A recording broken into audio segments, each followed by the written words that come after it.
Hello, my name is Meredith, and I'm here to talk about my mother Natalie's meatloaf recipe. You can start with a half a cup of minced onion, and then a clove of minced garlic, a can of tomatoes about this size, keeps the meatloaf quite moist, a large egg, and if she felt like it, she'd dash in a little Worcestershire.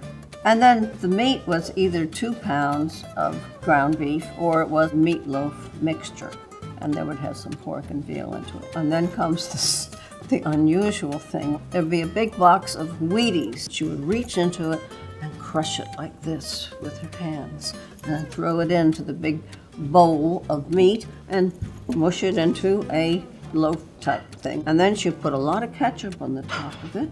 On top of that, she would lay pieces horizontally of bacon. And then she cooked it at 350 for an hour. It would serve 8 hungry people. Let it rest for 10 minutes before you start cooking it into slices. There you go. Hello, welcome to Dinner with Darryl. Today's recipe, Natalie's meatloaf.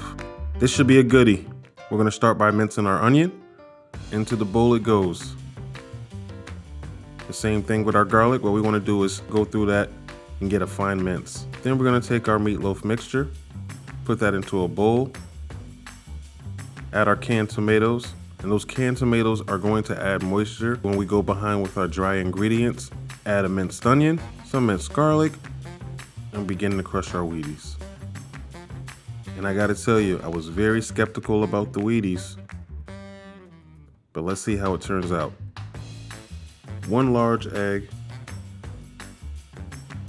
a little S&P, a little salt and pepper to that, and then we're gonna just work that really well. Get all those ingredients mixed in together. Once I got the right consistency, I wanted to begin forming my loaf. So I add a little bit at a time, just making sure that I get the right form. Molding that. We want a nice classical loaf look.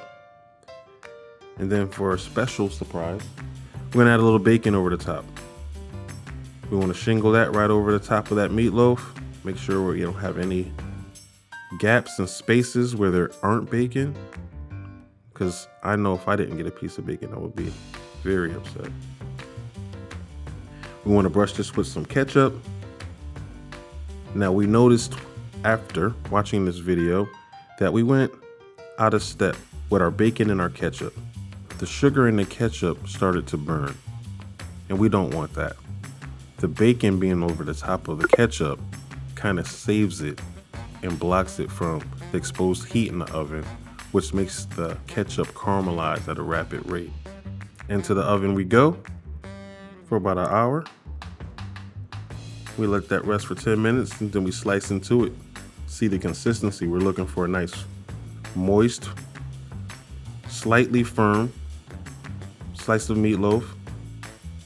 And you know what? We're gonna make a sandwich out of it. We're gonna take this already delicious meatloaf and put it on this fresh bread that we got from a bakery.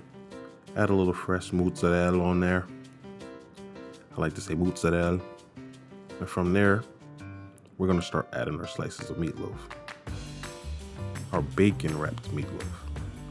And then over that meatloaf, why not add a couple of slices of provolone? How about a couple? And then over that, some American cheese. Into the oven and get that all melty and cheesy. Out it comes.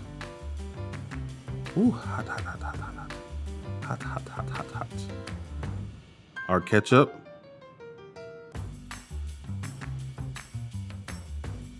And let's get a nice cross section slice here. What do we have?